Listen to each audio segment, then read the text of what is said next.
welcome back to See and Free Studio. So glad you've joined us today.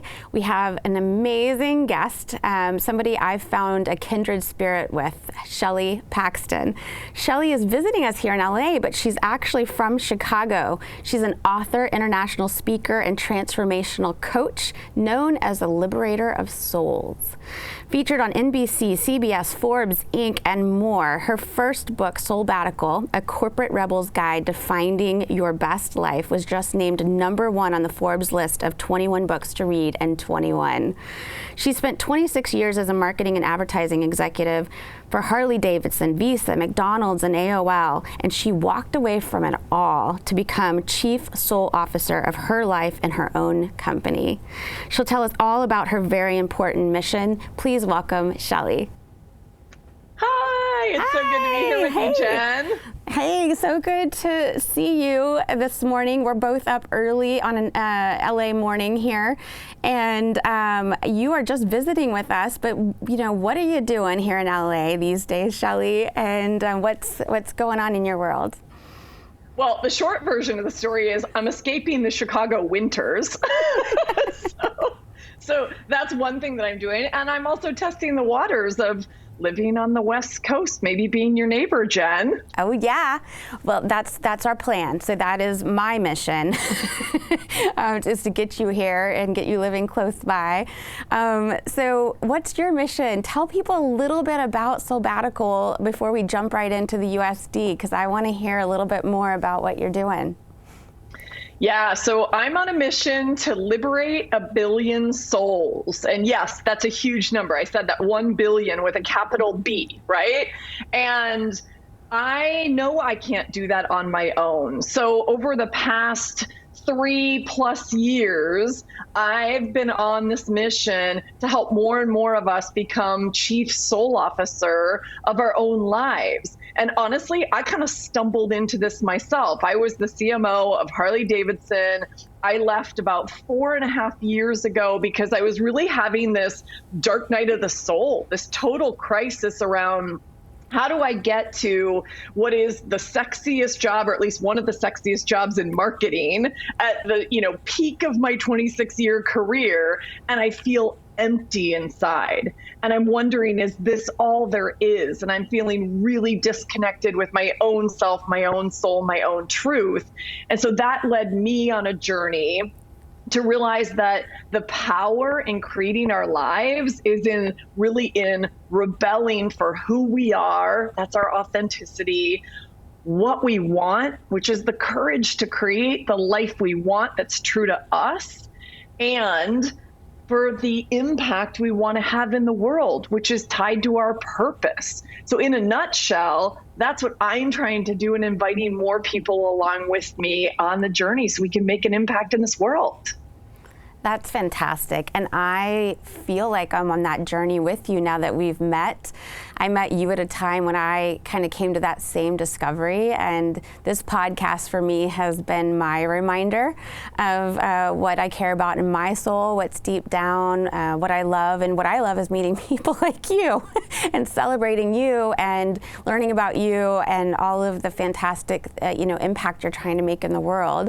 So I'm really glad that you and I met in the last few months while I've been taking some time to reconnect with my ultimate purpose in life. Well, and can I just say, Jen, I love that you're modeling this, because the more of us who are, I call it being a soul model, the more of us who are being soul models versus role models, which really means showing that we can thrive, being true to our soul, taking a little bit of time, pivoting our journey to be our truth and our dream and life on our terms. So thank you for modeling that and showing so many of us that it's possible.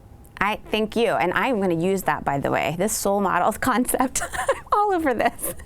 Well, Shelley, tell us the whole point of kind of, for me, my own unique, special, and different is to see and free the best in others. And for me, that's what it's not necessarily unique to me, but it's what drives me, what fuels me, is doing that. What is that for you, as you think about what makes you unique, special, and different?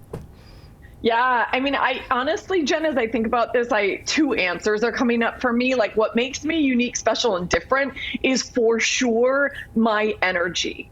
I know that even before I walk in a room, people feel my energy. Over Zoom, people feel my energy. I have come to own that as part of how I'm showing up and the impact I'm having in the world. And with that energy, I'm able to kind of pull people in and really help people go deeper in their own soul, in their own story, so we can help them liberate themselves and live the kind of life we were just talking about. So that's how I would describe my USD, if you will. I love it. And so, when did you discover that about yourself, that your energy, that you could bring that energy into a room, that you could bring it into people's lives? Was that something you discovered early on or later in life? I would say later in life. I have had so many epiphanies and learnings about myself over, I would say, the past 5 years. So to just give you a timeline, I left Harley in late 2016. So that was about 4.5 years ago. This summer or this fall will be 5 years ago. And it's been really in that time since I was having this horrible nightmare that was ripping me out of my sleep, that was forcing me to understand that I wasn't living my own truth, that I was living my dad's dream. That's really what's led me to do a lot more inner work and to understand myself and have a relationship with myself, and then start to see the power of what I do bring. Because I'll be honest, in the corporate world, I didn't really understand what my magic was. I didn't understand what my success was based on. And now I understand that it really wasn't about me being some brilliant marketer. I wouldn't put myself at the top of any marketing list.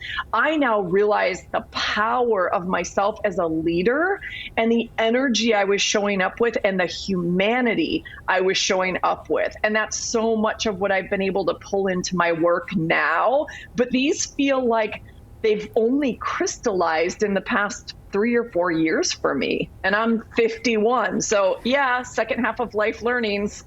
Yes, and they're powerful learnings too. And for you, now that you are aware and you've made this shift, what are your non-negotiables now? The things that you absolutely will not compromise on going forward.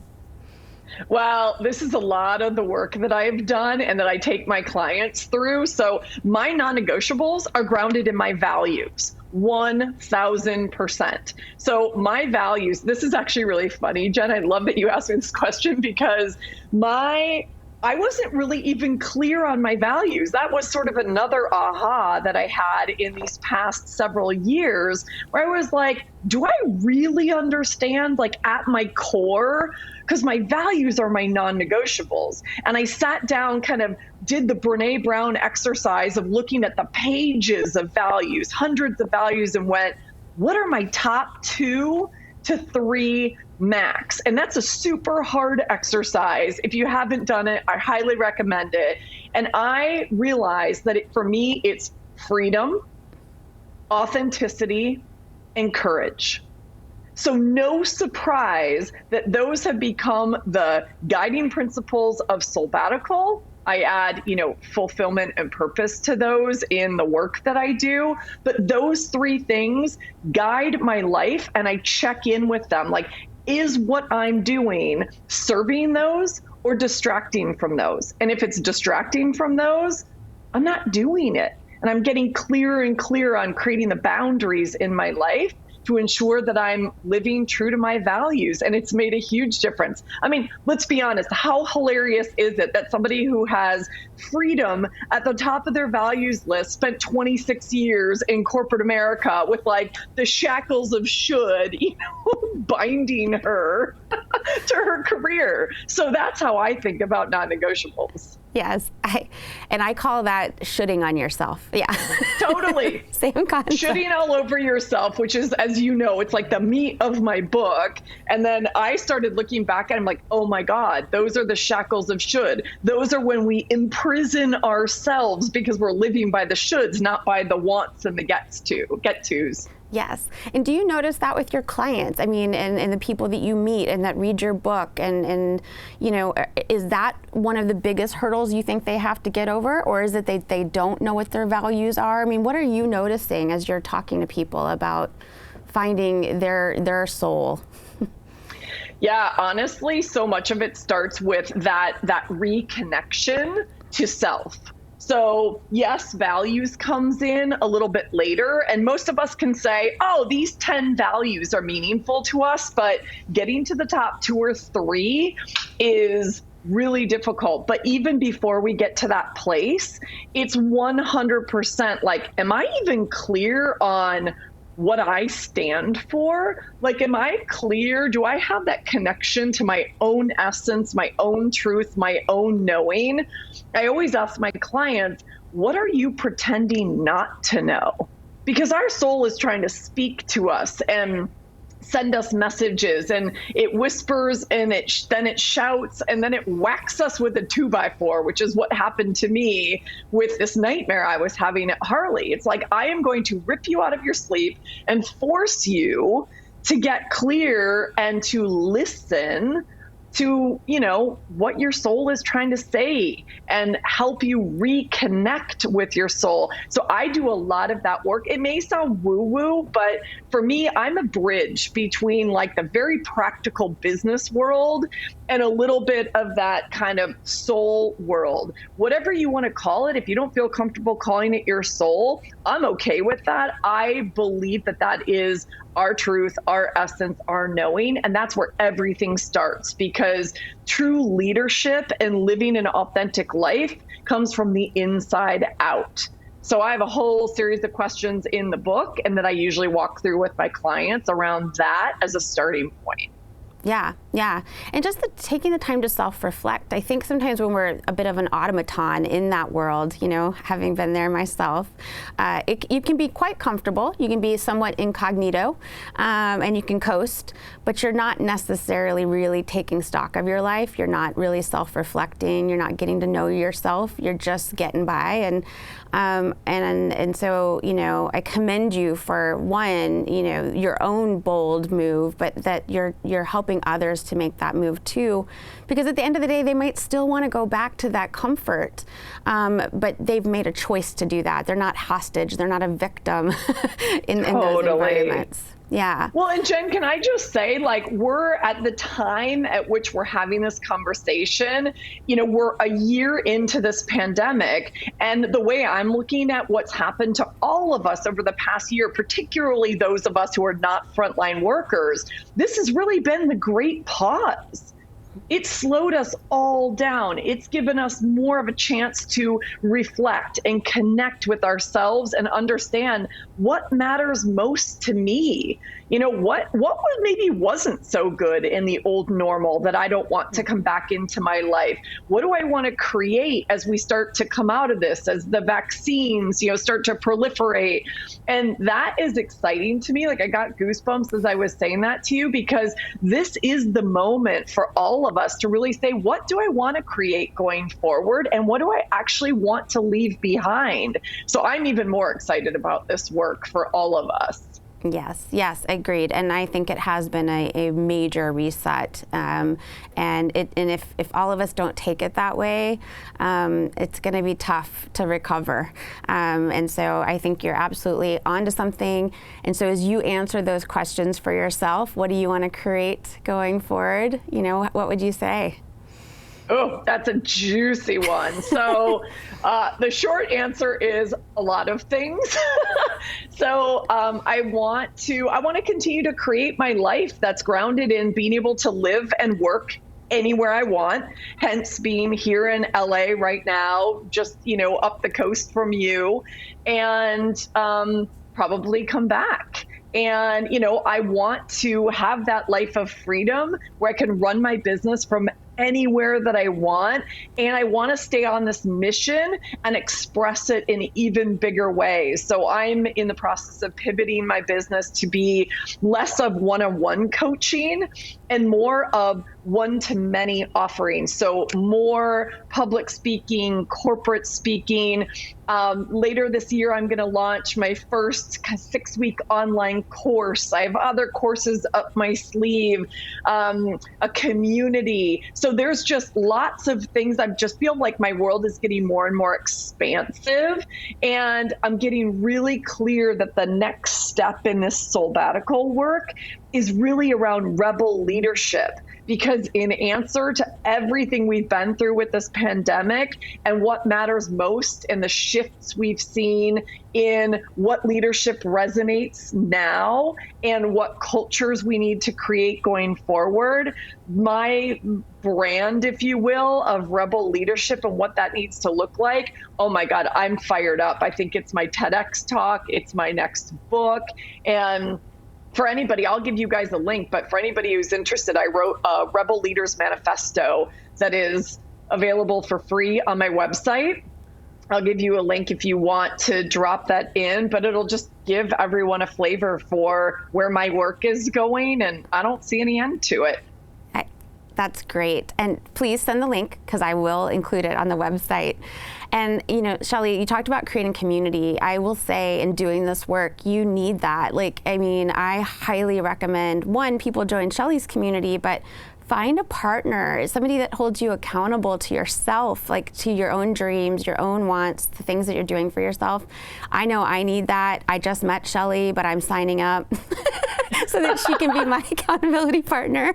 And, you know, I think those are the things that we need to remind ourselves too, because I see a lot of people trying to discover these things for themselves and really pursue what they want, but not asking for help or not, you know, reaching out to people who care about them and are invested in them, and so it's just so important. So I love that you're creating a community for people, and they will have some other people to help them find their way. 100%. And if one of the biggest lessons from my journey, I just want to like put a finer point on what you said. Please know that asking for help is a sign of strength. It took me way too long to learn that. The need to have a community around you, to share what you're going through, to be accountable, and also to get the support, because this isn't an easy journey. And you're going to have a lot of people looking at you. I mean, people looked at me like I had 10 heads when I left Harley. Like, what on earth are you doing? Who does that? You're nuts. Like, you belong in a padded cell. And yet it's the best decision I ever made. So you're going to need to also, you know, as you evolve, shift some of the people who you're surrounding yourself with. And that's one of the things I hope to offer to more of us who are on this journey of authenticity, courage, and purpose. Yes. Let's do it. Shelley, this is the part of the show where I ask a question and you get to choose a number between 1 and 25, and I will tell you the question. So what would you like to choose? I'm feeling 5. 5, okay. Ooh, I haven't gotten this one yet. I'm so excited. What is your ultimate theme song and why? Oh my God, this is so good. Okay, it's a song I was just playing the other day. It is This Is Me from the Greatest Showman soundtrack. Do you know that song? I do. That is totally it. It was funny. I was just listening to some of my faves that are on repeat, and I realized I hadn't listened to that. And I was literally dancing around this living room that you see behind me like a wild, crazy person. I'm like, this is me. Like, you know what? That to me says authenticity. That says courage. Like, let's be brave together. We can't be brave and certain at the same time, which is what Brene Brown reminds us. So let's just be brave together. Let's be crazy together, and let's be ourselves in this world. It's going to make this world a more beautiful place. So dance around to that. Yes. It's a great song. It's so powerful. I love watching that one when they do it live. Just the build up. It's fantastic. My youngest son and I sing that song together. And the person whose place you're staying in probably does lots of dancing around that living room and would completely support that. We both know her. I think you're right. That's so awesome. Yes, she would.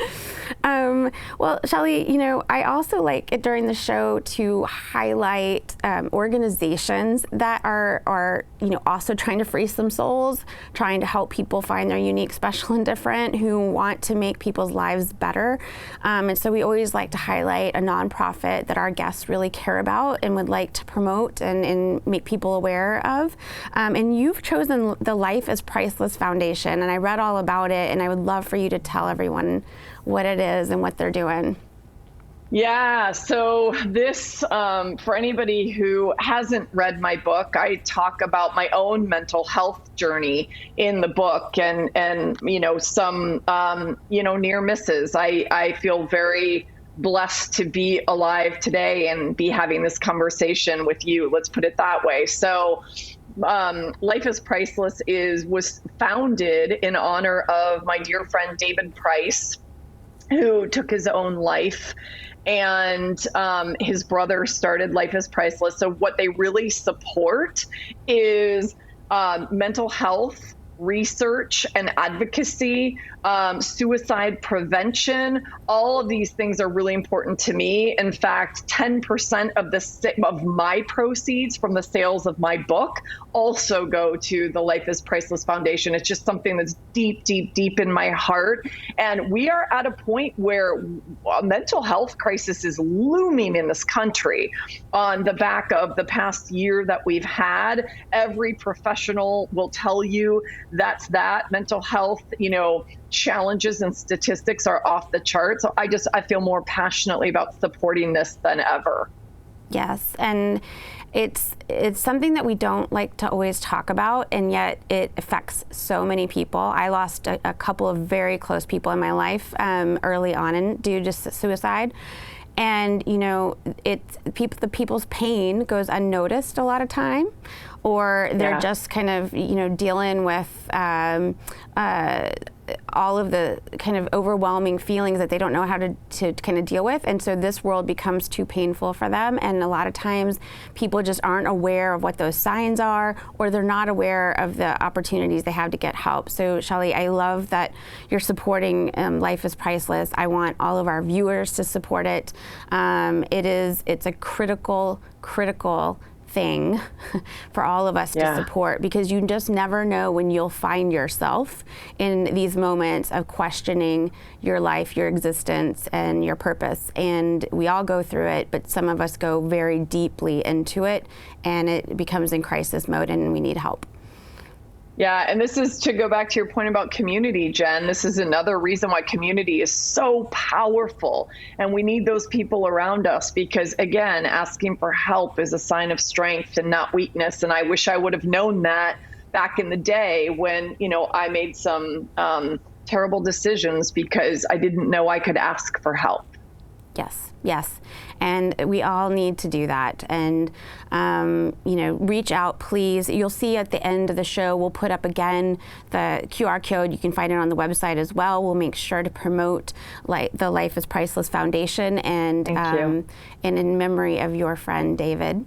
Thank you. Who's probably looking down and very, very happy that you've given so much to this organization. I hope so. Yes. You talked about your USD being your energy. I've gotten a chance just to know you in a short amount of time, and your energy is infectious. And I'm so glad that you're putting it out into the world in such a positive way. What are you doing these days to take care of your energy and make sure that you can, have that resilience we all need you to have? Oh man, I'm learning this lesson again and again. It's funny, I was writing my newsletter yesterday and I was like, just, sort of in a self-deprecating way going, oh my God, I have to be reminded again and again to take my own, Soulbbatical heaping teaspoonful of medicine, right? And so that is, out here, it's one of the reasons why I love being on the West Coast, because the ocean is my fuel. The ocean is so nurturing. It's creative energy, as is being in mountains and going on hikes and all of that. So I've really, especially because I'm coming off some pretty serious family drama and crises with aging parents, and I've spent a lot of time in Florida caregiving, and I realized I wasn't taking care of myself. So I'm really giving myself the space and the grace to do my beach walks, to take some beautiful hikes here in the greater LA area, to sleep, to hydrate, to minimize my drinking, as an example. So yeah, I'm practicing what I now call radical self-commitment, which is bigger than self-care. It has to do with your boundaries and your values and your well-being. I just dropped a solo episode on Rebel Souls, which is my podcast, on Monday. So it's out there for anybody who needs to be reminded of how important radical self-commitment is. I honestly did it selfishly because I need a reminder every day. Yes. Well, please check it out. Check out Rebel Souls. I have been listening to it, Shelley, and it's great because you have fantastic guests come on your show and share their stories, much like yours, and now we can all make that radical self-commitment that you're promoting. Yes, let's hold each other accountable to that. Like, that's what I want, and I want people like, I need a good slap upside the head from good friends every now and again too. It's like, wait a second, are you really practicing what you preach? So my friends in my community keep me honest as well. Yes, and we need friends like that. And I'm glad to add you to my friend circle. I've got to get you moved out here to LA. I'll take you to this cute little community called Idlewild. It's great for hiking. There's a dog for a mayor. It's one of my new favorite places. Yes. Yes. Good. Well, in the spirit of freedom, I will join you on a trek through the mountains and getting some fresh air and taking care of ourselves. I want to thank you so much for taking time early in the morning before you head back to Chicago to hang out with me. And we are just so grateful that you came on the show today. Oh my God, Jen, my honor. And I am so honored to call you a friend and a soul sister. And this is only the beginning. So thank you. You are welcome. And that's going to be the end of yet another wonderful show here at See & Free Studio. Please come back and visit us. We want you to subscribe. You can subscribe on the website, YouTube, Spotify, Apple Podcasts. I think you can find us just about anywhere. Please come back and see us. That's a wrap.